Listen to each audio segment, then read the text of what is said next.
So hello guys, I am Palak and I'm currently in first year MBBS. तो आज मैं अपनी NEET की जर्नी एक छोटी सी नीट की जर्नी शेयर करना चाहती हूँ। ये उन सबके लिए जो किसी भी कॉम्पिटिटिव एग्जाम की तैयारी कर रहे हैं, लाइक क्या क्या चैलेंजेस फेस होते हैं तो किसी भी एग्जाम की प्रिपरेशन के टाइम आपको क्या क्या प्रॉब्लम्स आती है एंड आपको कैसे डीमोटिवेट फील होता है, बट आपको अपने आप को पूरी मोटिवेट रखना पड़ता है एंड औरों को भी क्या क्या इशू आते हैं। जब मैं पढ़ा करती थी तो मुझे भी लगता था कि यार ये सारे चैलेंजेस शायद मेरे मेरे लिए ही आते, क्वेश्चन मुझसे ही सॉल्व नहीं हो रहा या डिमोटिवेशन मुझे ही फील हो रहा है। But at that time at that moment you have to keep yourself motivated because at the end of the day अगर आप अपने आप को मोटिवेटेड नहीं रख पा रहे हो तो आई गेस किसी भी एग्जाम को निकालना थोड़ा सा डिफिकल्ट हो सकता है, राइट? तो अगर आप किसी ब्रॉडर लेवल पे जाओगे तो आपको रियलाइज होगा कि जो सारी छोटी छोटी सी प्रॉब्लम होती है ना, हमें तो अपनी साइड से बहुत बड़ी लगती है कि यार ये सब हमारे साथ ही हो रहा है, बट एक्चुअल में जब आप किसी ब्रॉडर लेवल पे जाते हो तो आपको रियलाइज होगा ये मतलब these are very common problems जो हर दूसरा बंदा फेस कर रहा है जो भी सीरियसली एग्जाम की प्रिपरेशन कर रहा है।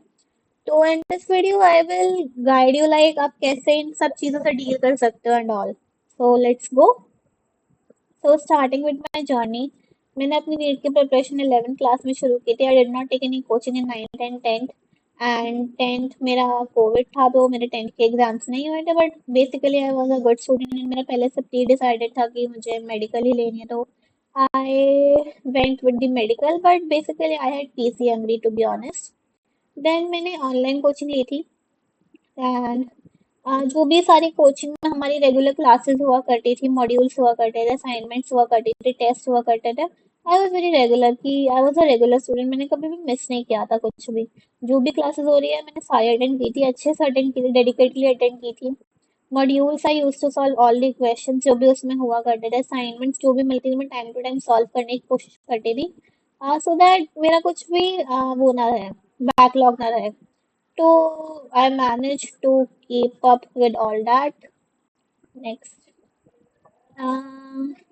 अगर आप किसी भी कॉम्पिटिटिव एग्जाम की तैयारी करो तो it's all about consistency and focus. अगर आप कंसिस्टेंट हैं अगर आप फोकस्ड है तो लक की हेल्प से आप कोई भी एग्जाम अच्छे से क्रैक कर सकते हैं अगर आप उसमें बहुत ज़्यादा serious, because consistency is the की eight the end of the day.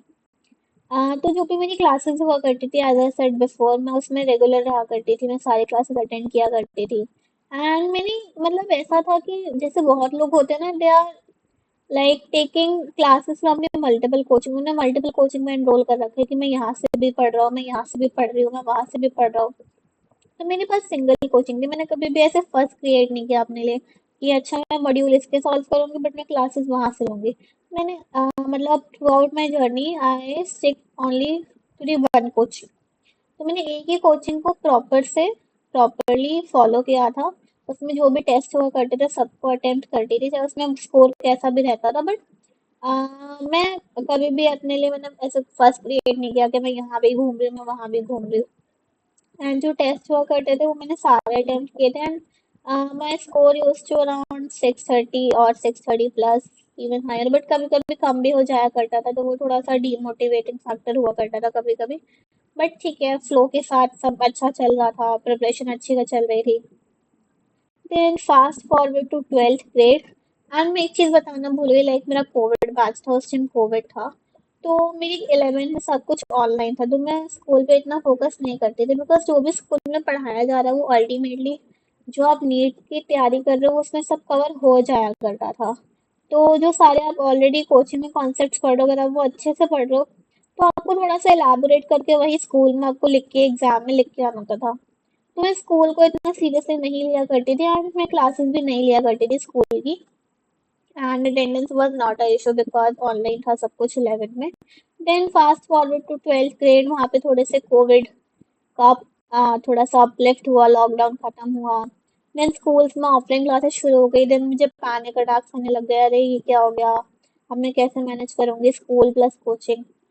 But मेरा फिक्स था यार मुझे अपना नीट पर अच्छे से फोकस करना है बिकॉज मुझे पता है कि जो मैं नीट की तैयारी कर रही हूँ उसमें मैं थोड़ा सा टाइम और स्पेंड करूंगी बोर्ड्स के टाइम, तो मैं अपने बोर्ड्स अच्छे से मैनेज कर लूंगी। एंड बोर्ड से मुझे ज़्यादा खास था नहीं कि मुझे 99% लाने, मेरा था यस, मैंने 90%, 91% आ जाए, that's sufficient for me, because ultimately 12th के बोर्ड से उनका कुछ नहीं किया जा सकता। तो ऐसा नहीं था मुझे 99% चाहिए, बट मेरा ये था कि 90 और 91% आ जाए और सफिशिएंट है। मेरा पूरा फोकस तब नीट की प्रिपरेशन, जो मेरी कोचिंग थी उसी पे था। एंड मैं काफ़ी ज़्यादा इरेगुलर भी रहती थी क्लास में, so that I could focus on my NEET, because जो भी नीट का सिलेबस था वो सेम ही होता था। तो उसमें मुझे ज़्यादा बेटर लगता था। मैं अपनी कोचिंग अटेंड किया करती थी घर पे बैठ के, एंड मेरी कोचिंग ऑनलाइन थी एंड स्कूल ऑफलाइन था। तो मेरे स्कूल काफ़ी इरेगुलर था, मेरी अटेंडेंस काफ़ी कम हुआ करती थी। तो तब थोड़ा सा लगता था यार, बोर्ड्स भी है, नीट भी है, बट मैंने तब अपना प्रॉपरली कोचिंग पे ही फोकस किया था। Then I prioritise coaching over school, then continued with regular NEET preparation. Then I had my JEE mains. JEE mains में score was kind of decent वाला, but ज़्यादा अच्छा नहीं था. I was not very satisfied with my score. And then उसके बाद boards हुए थे. बोर्ड्स मेरे अच्छे खासे निकल गए थे, मैंने तभी प्रिपरेशन की थी। एंड मेरे पास लाइक मैथ्स वगैरह था, मुझे वो भी पढ़ना था, तो मैंने अलग से 15 डेज पहले अपनी पढ़ाई शुरू कर दी थी मैथ्स की, सो दैट मुझे मैथ्स का पेपर भी देना था। Then we had our first attempt, but unfortunately मैं उस दिन थोड़ा सा घबरा गई थी, थोड़ा पैनिक कर गई थी, स्ट्रेस काफ़ी ज़्यादा था। तो उस वजह से जितना मैं एक्सपेक्ट कर रही थी अपना स्कोर कि मेरे इतने आ जाएंगे, उतना मेरा नहीं आ पाया था। मेरा पेपर थोड़ा ख़राब चला गया था, which of course made me upset after I went out of the exam hall. And मेरा अल्टीमेटली स्कोर 551 था। तब मैंने सोचा था कि मैं किसी और कोर्स में एडमिशन ले लेती हूँ, बिकॉज ज़रूरी नहीं ना कि आप एमबीबीएस ही करो, किसी और कोर्स में भी आप पार्ट ले सकते हो। बट अल्टीमेटली मैंने ड्रॉप ही लेने का सोचा। Then I came back with a renewed commitment. Then मैंने पूरे जी जान से सेकेंड अटेम्प्ट की तैयारी करी। उसमें मैं कहीं बाहर भी ज़्यादा नहीं जाती थी, एंड मेरे फ्रेंड्स भी ऐसे नहीं थे कि वो हर दूसरे दिन मुझे बाहर इनवाइट कर रहे हैं। We stayed in touch, and जब भी मेरी उनसे बात होती तो मुझे मोटिवेट किया करते थे, रिलैक्स की हो जाएगा, इस साल सब अच्छा जाएगा and all. And Kabir, like, they were not a distraction for me. I was on social media also. मेरे पास उस टाइम इंस्टाग्राम था, बट यू नो आप वो चीज़ आप पे डिपेंड कर है। लाइक हर कोई कहता है कि सोशल मीडिया पे मत आओ, because social media is very dangerous. But मुझे क्या लगता है कि सोशल मीडिया को आप जैसे इनफैक्ट आप किसी भी चीज़ को यूज़ करते हो, आप पे डिपेंड करता है कि आप उसे किस सेंस में यूज कर रहे हो। बिकॉज जो इंस्टाग्राम मेरे लिए था, that was a plus side for me, because जब भी मैं अपना इंस्टा ओपन किया करती थी तो उस पे क्या था, मेरे पास लाइक मोटिवेशन रील्स आ रही है, एंड वो जो डॉक्टर वगैरह की रील्स आती है, अगर कोई यूज करता होगा तो उसे पता होगा, उस टाइप की रील्स आया करती थी। तो वो मुझे मोटिवेट किया करती थी, अच्छा हाँ मुझे भी पढ़ना है, मुझे भी कुछ करना है, and I should work more, I should like study more and all. So Insta was never a distracting factor for me personally, because वो मेरे लिए हमेशा मोटिवेटिंग फैक्टर ही रहा था। एंड ऑफ कोर्स जब मुझे ब्रेक लेने हुआ करते तो मैं सॉन्ग सुनती थी, एंड कभी कभी कोई मूवी देख लिया करती थी, थोड़ा सा अपना मूड चेंज करने के लिए। एंड बाहर जाना मेरा थोड़ा सा अवॉइड रहा करता था, सो दैट अपना टाइम सेव करूँ, एंड उसकी जगह मैं अपना सोना ज़्यादा पसंद करती थी, बिकॉज मेरे लिए स्लीप इज मोर इम्पोर्टेंट बाहर जाने से। दिस मतलब मेरे लिए पर्सनली मेरी एनर्जी सेव करता है, एंड मुझे फ्रेश फील होता है सोने के बाद। तो एक्चुअली क्या था, and one more thing, actually क्या था कि जब मैं 11th 12th में थी, I was basically night out. तो I use to sleep around 4 और 5 AM in the morning. Then मैं अराउंड 11 और 12 उठा करती थी सुबह। तो उससे क्या होता था, मेरा सारा के सारा eating habits and sleep schedule बिगड़ा हुआ था। तो इसकी वजह से मुझे थोड़े से मतलब हेल्थ इश्यूज आए, तो मैंने ड्रॉप ईयर में ही सुधारा था। लाइक मैं लास्ट 1 और 2 AM तक सो जाया करती थी, एंड सुबह 8 या 9 तक उठ जाया करती थी। देन अपनी स्टडीज कंटिन्यू किया करती थी। बट जैसे वीकेंड्स वगैरह में मैं लाइक 1 और 2 आवर ज़्यादा एक्स्ट्रा सो जाती थी अपनी नींद पूरी करने के लिए, बॉडी को रिलैक्स करने के लिए। एंड ऑफ कोर्स मैंने नीट एंड जेई के सारे पेपर्स किए थे, एंड जो असाइनमेंट्स हमें मिला करती थी कोचिंग से, मैंने सेम ऑनलाइन कोचिंग ही कंटिन्यू की थी अपने ड्रॉप ईयर में भी। एंड जो वहाँ से टेस्ट क्लासेस हुआ करती थी, आई वॉज वेरी रेगुलर। मैं बाय चांस ही बहुत अर्जेंट केस में ही भी कोशिश करती थी कि मेरी क्लासेस मिस ना हो एटलीस्ट एंड मेरे टेस्ट मिस ना हो, बिकॉज वो अल्टीमेटली आपको एक कॉन्फिडेंस देते हैं कि yes you are working on your goal and yes you can do it at the end. ये पता नहीं चलता, बट आप जब इन छोटी छोटी चीजों को बाद में जब आपको एग्जाम देने जाना होता है उन मेमोरीज को रिविजिट करते हो, तो ये आपको एक अलग से कॉन्फिडेंस बूस्ट करता है कि हाँ मैंने सारी क्लासेस अटेंड की थी, मैंने सारे टेस्ट अटेंड किए थे, मैंने बहुत रिगरसली प्रैक्टिस की थी, मैंने सारे असाइनमेंट अच्छे से सॉल्व किए थे, मैंने सारे पेपर सॉल्व किए थे। तो ये आपको बहुत मतलब इनर मोरल आपका बूस्ट करता है एग्जाम से पहले। तो आई वुड से कि आपको भी रेगुलर रहना चाहिए अपनी स्टडीज में।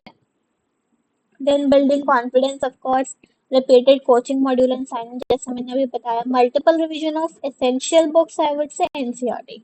एसेंशियल बुक में एनसीईआरटी ही आती है। NCERT is the key to success for NEET and JEE. And I felt more confident than before. Then we had my final preparation phase. Final preparation phase में मैंने JEE भी दिया था, JEE means attempt 1 and 2 मैंने दोनों दिए थे। And इस बार मैं अपने स्कोर से थोड़ा सा खुश थी बिकॉज मेरा स्कोर काफी इम्प्रूव होता है एंड आई वाज कॉन्फिडेंट कि yes I am on the right track. Because JEE जब आएगी तो मेरा जनवरी के अराउंड होता है, जनवरी के फर्स्ट या सेकेंड वीक में।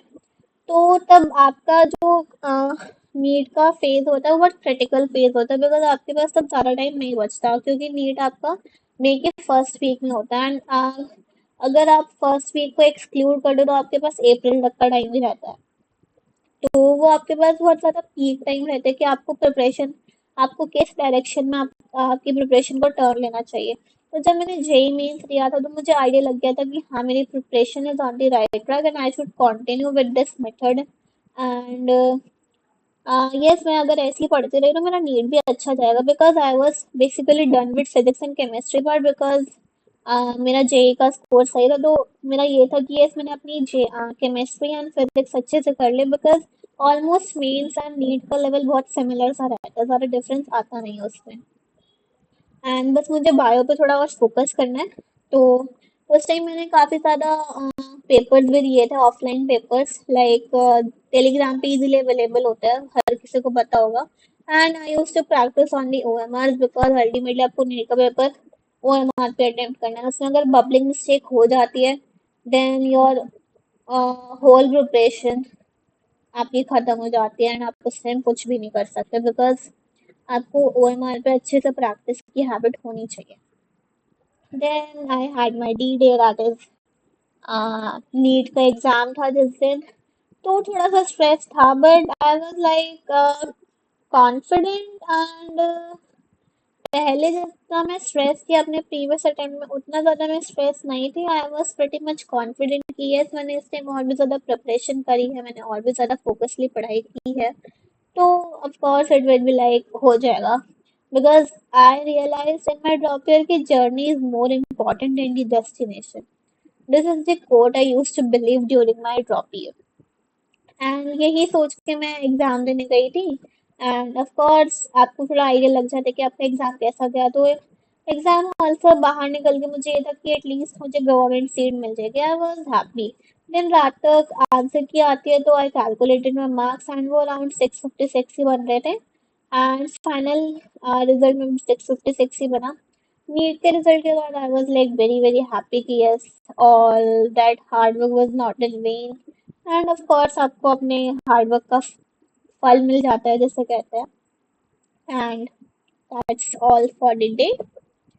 सो yes, key takeaways I would say कि ये पॉइंट्स तो आप पढ़ ही रहे हैं, तो अपनी साइड से मैं कहूँगी अगर आपको नीट एंड जेई मेंस की तैयारी करनी है, एडवांस का I have no idea, I am sorry, तो you should primarily focus on the NCERT, be it of bio और केमिस्ट्री और फिजिक्स। अगर आप जेई मेंस के तो ऑफ कोर्स ऐसा होता है कि आप एनसीईआरटी पे फोकस नहीं करते, because many people have the mate की जेई मेंस के क्वेश्चन तो बहुत ज़्यादा एडवांस लेवल के आते हैं। नीट की फिजिक्स तो बहुत इजी आती है, जेई मेंस की फिजिक्स बहुत डिफिकल्ट आती है, उनका लेवल का बहुत क्वेश्चन लेवल का बहुत डिफरेंस होता है। बट अगर आप देखेंगे तो लास्ट के 2-3 सालों से जेई मेंस की फिजिक्स एंड केमिस्ट्री भी लाइक थोड़ी सी एनसीईआरटी ओरिएंटेड वो शिफ्ट करते जा रहे हैं एनडीए। एंड नीट तो ऑफ कोर्स एनसीईआरटी ओरिएंटेड है ही है। तो ऐसा नहीं कि आप सिर्फ नीट के लिए बायो की एनसीईआरटी पढ़ रहे हैं, आपको फिजिक्स एंड केमिस्ट्री की एनसीईआरटी भी इज मस्ट, बिकॉज उसमें डायरेक्ट जो लाइंस आते हैं सर्च एंड रीजन की फॉर्म में, वो डायरेक्ट क्वेश्चंस पूछते हैं क्वेश्चन पेपर में। तो आपको वो अच्छे से आइडिया होना चाहिए कि ये वाली जो लाइन है वो इस पैराग्राफ में थी, एंड इसमें आपको रफ आइडिया होना चाहिए कि ये वाला पॉइंट इसमें लिखा हुआ था। तो आपको वो एनसीईआरटी क्वेश्चन एंड जो टेक्स्ट क्वेश्चन होता है वो आपको सॉल्व करने चाहिए। मतलब NCERT should be in your blood, I would से। आपको एनसीईआरटी को घोल के जाना है बिल्कुल। तो यस, थैंक यू।